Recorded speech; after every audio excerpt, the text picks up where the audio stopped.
राधा स्वामी।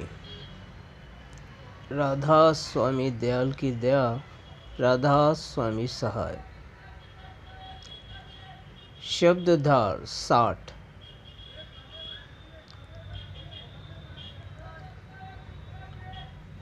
गुरु की कर हरदम पूजा, गुरु समान कोई देव न दूजा। सो संतों के वचन का मिलान जो वेद आदि शास्त्रों से करते हैं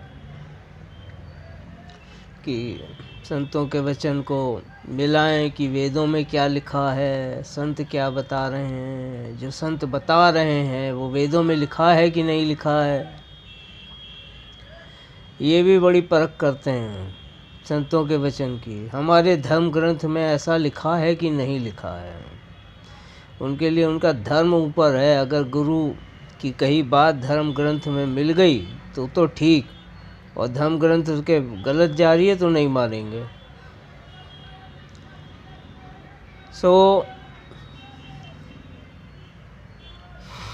नादान ये भूल जाते हैं कि इस दुनिया के सभी धर्म जगत में फंसाने वाले हैं, इस जगत से कोई निकालने वाला नहीं है।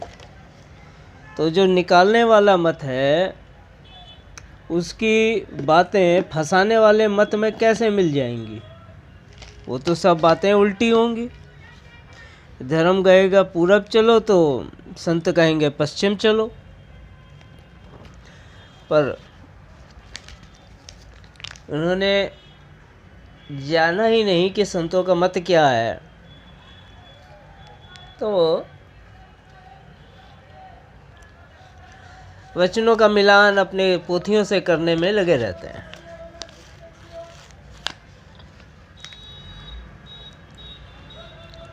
ये उनकी नादानी है। संतों की महिमा तो खुद वेदों का कर्ता यानी ब्रह्म के जिस घाट से वेद प्रकट हुए हैं, तो संतों की महिमा तो खुद ब्रह्म भी नहीं कर सकता।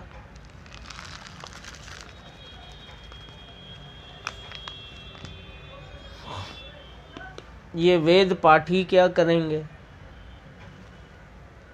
और वेदों में कहाँ से लिखी जाएगी? संतों की महिमा स्वयं वेद का कर्ता भी नहीं कर सकता। फिर भला संतों की वाणी का वेद से क्या मिलान हो सकता है? संत किसी विधि या विधान के बंधुआ तो है नहीं। सो जिस वक्त में जो और जैसा उचित समझा वैसा ही जतन और जुक्ति जारी फरमा देते हैं। अगर कोई वक्त गुरु की परख पिछले गुरुओं और संत मत की पोथियों में करे तो भी धोखा खाएगा, मिलान नहीं कर पाएगा। अब क्या मिलान करोगे? स्वामी जी महाराज सुखपाल में चलते थे तो हजूर महाराज तांगे में क्यों चलते थे? सुखपाल पे चलना चाहिए था ना। हो गई करनी में फर्क।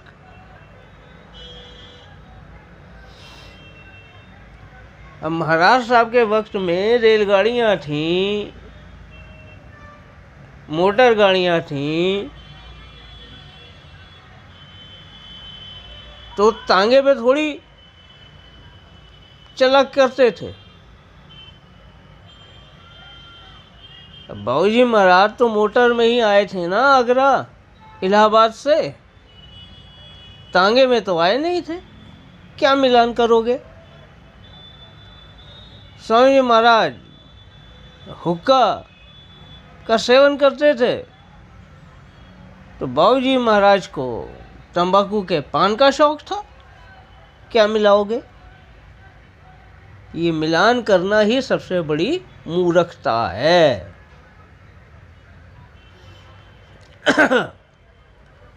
सो संतों का वचन है, महाराज साहब और बाबूजी महाराज का, कि जैसे जैसे दुनिया में नई नई इजादें होती जाएंगी, संत और सत्संगी संत मत के प्रसार के लिए, मैं प्रचार नहीं कह रहा हूँ, प्रसार के लिए, फैलाव के लिए, जनमानस तक पहुँचाने के लिए उन साधनों का उपयोग करेंगे और करना भी चाहिए। वरना आज सुखपाल में बैठ के यात्रा नहीं हो सकती। सो संत किसी विधि या विधान के बंधुआ नहीं है। जिस वक्त में जो जैसा उचित समझते हैं वैसा ही जतन और जुक्ति जारी फरमा देते हैं। सो जो मानेंगे उनको पूरा फायदा होगा और जो ना मानेंगे वो अभागी जैसे हैं वैसे ही बने रहेंगे। संसार में भी जो वक्त की सरकार होती है वो अक्सर पिछले कानूनों को रद्द करके समय और परिस्थिति के अनुसार नए कानून बनाती है और लागू करती है। सो जो वक्त के कानूनों को मानते हैं वे फायदे में रहते हैं और जो नहीं मानते वे तो वक्त या दौर वक्त, जो नहीं मानते वे वर्तमान में सजा और नुकसान के भागी होते हैं। अगर गवर्नमेंट ने आपकी गाड़ी का चालान हेलमेट का 1500 रुपये कर दिया है तो 500 नहीं लेगी। जब था 500 तब था, अब 1500 है और 1500 ही आपको भुगतना पड़ेगा और नहीं भुगतोगे तो जेल भी होगी और आपके कामकाज का नुकसान भी होगा। संत दयाल हैं तो संत दयाल अब जीव को पुकार पुकार कर कहते हैं कि तू सत्य पुरुष का पुत्र है, ऐसी करनी मत कर कि जम की चोट खानी पड़े। पर यह जीव है कि मानता ही नहीं और ना ही संतों के वचन की प्रतीत करता है। बार बार वही करनी करता है कि जिससे जम की चोट खानी पड़े। कुल मालिक समद राधा स्वामी दयाल ने संतों को सामर्थ्य बख्शी है कि चाहे तो जीव को जबरदस्ती सीधे मार्ग पर लगा सकते हैं, ऐसी सामर्थ्य है, और जम को भी परे हटा सकते हैं। पर संत अपनी दयालुता का अंग कभी नहीं छोड़ते, सिवाय वचन के और किसी भी तरह से जीव को नहीं ताड़ते हैं।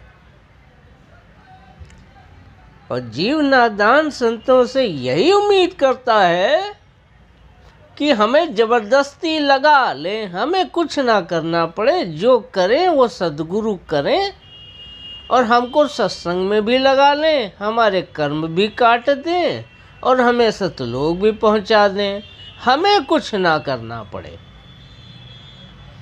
जीव यही उम्मीद करता है कि सद्गुरु मेरे संग जबरदस्ती करें।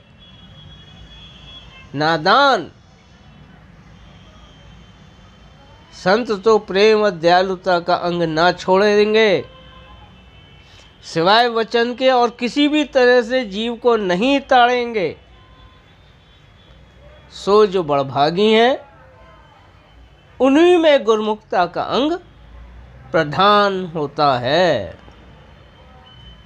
जिनका वक्त मुनासिब आ गया है। सो मानेंगे कोई हंस वचन से।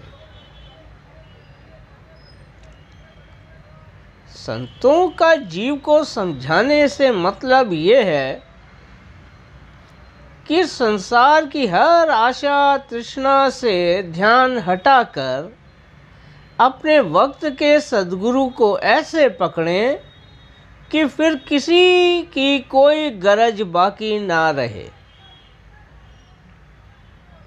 आजकल के ज्ञानियों का यह हाल पाता हूँ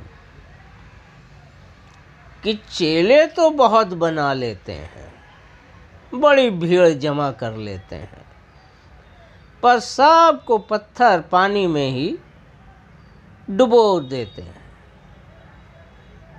पत्थर में बांध बांध के अब पानी में डुबो देते हैं कि ऐसे डुबो कि कभी निकल ही ना पाओ, कभी तुम्हारा उद्धार उबार ना होने पाए, ऐसा बांधते हैं। यही कट्टर टेकी हैं। ऐसे लोग ही कट्टर टेकी हैं। आंखों के सामने सूरज उगा है, लेकिन समझा दिया पट्टी बांध के कि अंधेरा है, रात है, अभी सोते रहो, और वो सो रहे हैं।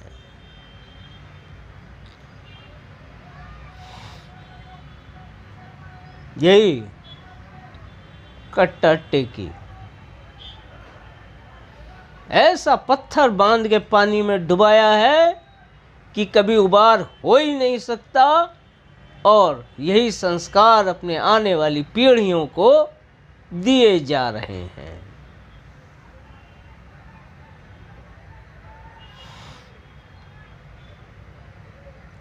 अपनी पूजा का कोई गुरु उपदेश नहीं करता जगत में।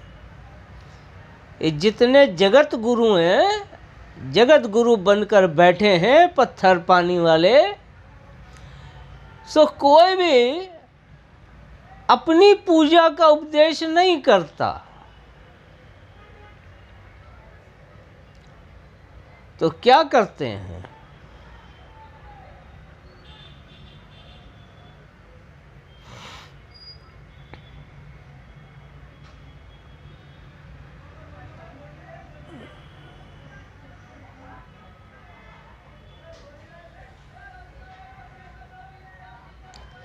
हकीकत यही है कि ये विद्या बुद्धि वाले सत्य पथ गुरु होने के लायक ही नहीं हैं।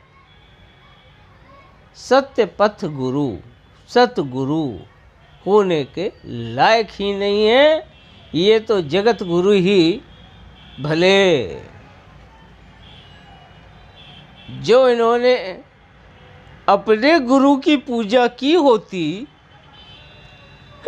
तो अपनी भी करवाते। ये निगुरे टेकी भला क्या गुरुपद की गरिमा का मान रख पाएंगे? ये तो भेषधारी व्यापारी हैं, पूजन सामग्री बेचने वाले। तरह तरह की पूजन विधियां ईजाद करेंगे और सामग्री बना बना के व्यापार करेंगे। यही इनका धंधा है। तो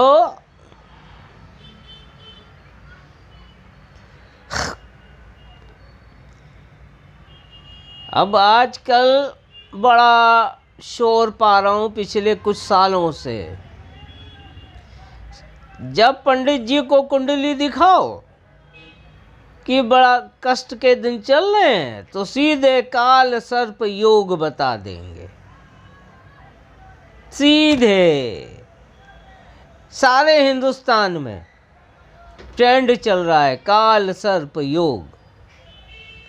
तो कैसे कटेगा भाई योग? चांदी का नाग नागिन का जोड़ा बनाओ और दान कर दो, हो गया धंधा। और कहाँ बनेगा नाग नागिन का जोड़ा? अच्छा तो पैसे दे जाओ, हम बनवा देंगे।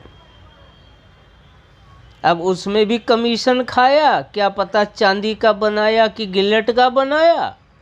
और चांदी का तुम बना कर भी ले आए तो दान कर दो। जेब में तो पंडित जी के ही जा रहा है, उनके बाप का क्या जा रहा है? जेब में तो चांदी पंडित जी के जा रही है, और जैसा जजमान वैसे वजन की चांदी, हो गया काम। तो ये चल रहा है, ऐसे हो रही है पूजा, और ऐसे तुम्हारे कर्म काटे जा रहे हैं। तो ये विद्या बुद्धि वाले व्यापारी सद्गुरु होने के लायक ही नहीं है।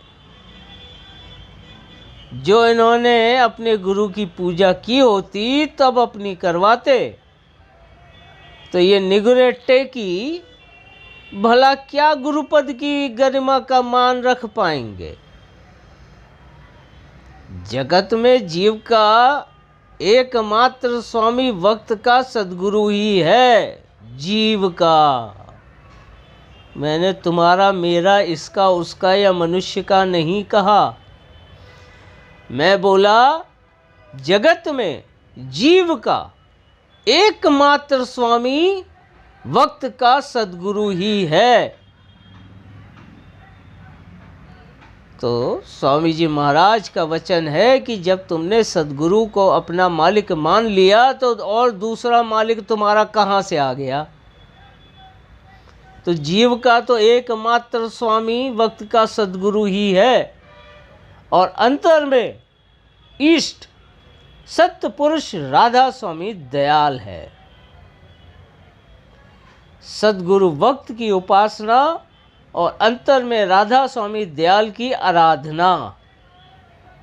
मैं उपासना और आराधना के विषय में पहले ही इस भेद को समझा चुका हूँ, पिछली रिकॉर्डिंग में आप देख सकते हो। किसे उपासना कहते हैं और किसे आराधना कहते हैं। फिर भी थोड़े में उपासना उसे कहते हैं जो सम्मुख बैठा जाता है। जब गुरु के सम्मुख बैठा गया तो ये उप आसन, यानी सद्गुरु के सामने बैठना, उप आसन, ये उपासना है। तो बैठ के क्या करोगे? वचन का सुनना, समझना और फिर उस पर अमल करना, ये है उपासना। और अंतर में आराधना राधा स्वामी दयाल की। आराधना का मतलब है आराधन करना। आराधन करना कि उसमें मिलकर एक हो जाना, समा जाना, समर्पित हो जाना, खुद को मिटा देना, फना कर देना। समझ में ही ना आए कि मैं स्वामी में या स्वामी मुझ में। ये है आराधना, जिसे ये भक्ति का अगला पड़ाव है आराधना। भक्ति जब पक जाती है तो आराधना में बदल जाती है। तो सद्गुरु वक्त की उपासना और अंदर में राधा स्वामी दयाल की आराधना, यही जतन एक सच्चे प्रेमी भक्त को सच्ची मुक्ति के मार्ग पर आगे बढ़ा देता है। इस कलयुग में गुरु पद सिर्फ संतों के वास्ते है, और जीव का सच्चा और पूरा उद्धार जब भी होगा तब संतों के द्वारा ही होगा। न तुम्हारे ये कब्र और मज़ारों पर माथा पटक के होगा, न गाने गाकर होगा, न पोथियाँ पढ़ पढ़ के होगा। ये सब टूल्स हैं जो तुम्हें भीतर अपने अंतर में जाने के लिए प्रेरित करते हैं। पर ढोल ही बजाते रह गए तो शादी कब करोगे? वह ढोल ही बजाते रह जाओगे, दूल्हा तो ना बन पाओगे। इस कलयुग में गुरुपद सिर्फ संतों के वास्ते है, और जीव का सच्चा और पूरा उद्धार जब भी होगा तब संतों के द्वारा ही होगा। संसारी गुरुओं से किसी का भी उद्धार संभव नहीं है। कोई भी देव देवता, ईश्वर परमेश्वर या परमात्मा स्वयं भी किसी जीव को 84 से नहीं छुड़ा सकते हैं। साफ कहा, खुल के कहा, स्पष्ट कहा, दोबारा कहता हूँ, संसारी गुरुओं से किसी का भी उद्धार संभव नहीं है। कोई भी देव देवता, ईश्वर परमेश्वर या स्वयं परमात्मा भी किसी जीव की 84 नहीं छोड़ा सकते हैं। सिर्फ संत ही हैं जो जीव को जन्म मरण, 4 खान और 84 से बचा सकते हैं। संतों के सत्संग में वही जीव आता है जो संसार का तपा हुआ है और किसी से सद्गुरु शरण में ठहरा ना जाएगा। और यही चाहिए भी कि जब तक वक्त के सद्गुरु पूरे ना मिल जाएं, प्रेमी जीव उनकी खोज करता रहे। इसी वास्ते ये मनुष्य का जन्म मिला है। व्यथा गंवा दिया तो ना जाने कितनी 84 भुगत कर आओगे, ये तो कोई नहीं जानता। फिर यदि सद्गुरु पूरे की खोज में पूरा जीवन ही निकल जाए तब भी कोई नुकसान नहीं है, क्योंकि सच्ची लगन और खोज के प्रताप से फिर से नरदेही मिलेगी, जून नहीं गिरेगी। ये खोज, ये तड़प तुम्हारी करनी में परमार्थी गिन ली जाएगी और काल तुम्हें छू नहीं पाएगा, तुम्हारी जून नहीं गिरा पाएगा। मनुष्य जन्म ही मिलेगा और वक्त के संत सद्गुरु से मेला भी जरूर होगा। तपस्या तो पिछले जन्म कर आए और जो चाह परमार्थ की जबर हुई यानी दृढ़ हुई, तो इसी जन्म में सद्गुरु वक्त से मिलना हो जाएगा।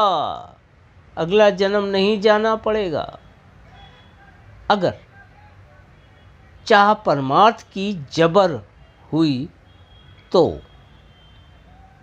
पर जो जीव पंडित और भेष के जाल में फंस गया, तो चाहे संसार में धन, स्त्री, संतान और मान आदि सब कुछ ही प्राप्त हो जाए, पर 84 के चक्कर से ना बच सकेगा और फिर से नरदेही मिलने का कोई भरोसा नहीं है। किस जून में जाकर गिरोगे ये तुम्हारे कर्म निर्धारित करेंगे। इसलिए कहता हूँ कि सतगुरु ओट महासुखदाई, जन्म कर्म के बंध छुड़ाई। सद्गुरु स्वामी सदा सहाई। राधा स्वामी, राधा स्वामी, राधा स्वामी।